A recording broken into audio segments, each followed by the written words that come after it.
This is Dr. Drew Hall with Sarasota Upper Cervical Chiropractic. Today what we want to talk about is vertigo. I made a video last week about Meniere's disease, vertigo, Meniere's, maldebarkment syndrome. They're all classified, vestibular neuritis, they're all classified as vestibular disorders. About 4% of the population in the United States suffers with chronic vertigo. Which is a big number. So it's a very common condition.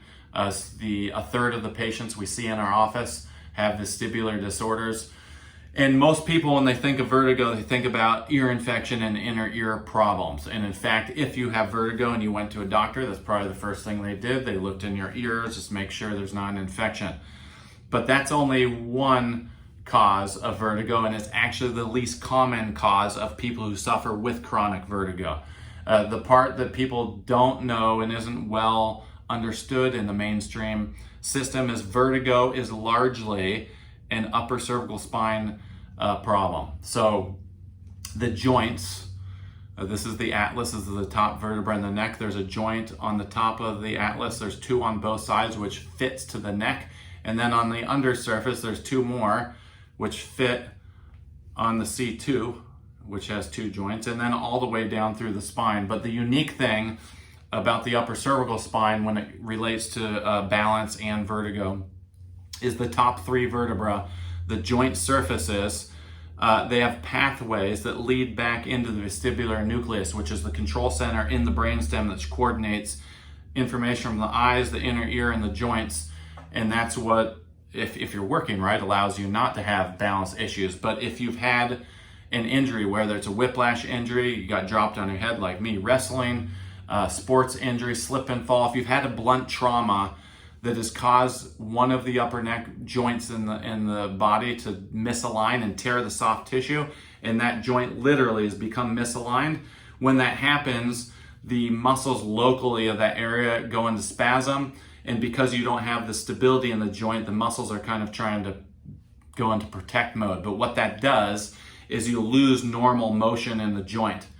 And what they found in the research out there is when you lose normal motion in the joint and the muscles are locked down, those nerve endings on the joint surface fire aberrantly back into the brainstem, into that vestibular nucleus, and that can cause imbalance problems. And this is why a large percentage of people who suffer with chronic vertigo, they will tell you if they turn their head up and to the right, oh, that sets it off. But if they turn their head in the upper left, it doesn't. And of course, this is individual to each person. One person may be bending the head down to the right, another one up and to the left. And the reason that sets off their vertigo in these people is a certain head posture is putting stress and force on the joint that is already having trouble and sending bad information into the vestibular nucleus, and that's firing off that pathway that's causing the vertigo. So what do we do in our office that's different? We don't give you meclizine, we don't give you antivert to just cover things up. We actually want to get to the root cause of the problem, which in most cases with vertigo is they've had an upper cervical spine injury, the segment is locked out of position, and I just described kind of the pathway through which vertigo gets set off. So if someone comes into our office with vertigo, we run them through a whole series of tests to determine A, do they have an upper neck problem, and B, if they do, where is it? And then we take precise imaging to see exactly which joint is out of position, how far, what the angulation of the joint. And the reason I tell patients this is we want you to understand that we don't just feel your neck and twist your head left and right. In fact, with the correction made in the Blair upper cervical office, there is no twisting, popping, or pulling.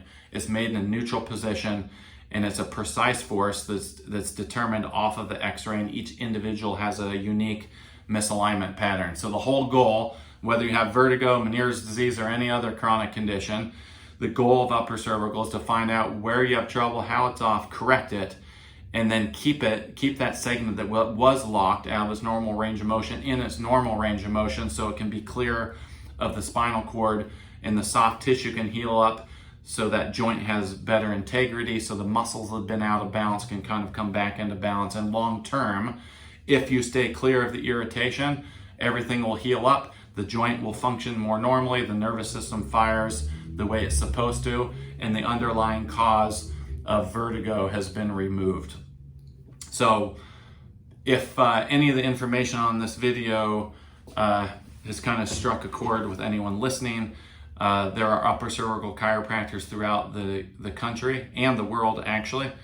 You can do a quick Google search to find one in your location. If you are in the Sarasota, Florida area, Venice, Osprey, Bradenton, Tampa Bay area, we have an office locally here in Sarasota. We offer a free consultation exam. You can come in, we'll run you through a battery of tests, go over your history, and let you know whether we think we can help you or not. So hope this video gets in the, I say hands, but into the brain of people watching, and help some people get out of the hell that they are living in, which I was living in 30 years ago before I found upper cervical chiropractic. So thanks for listening.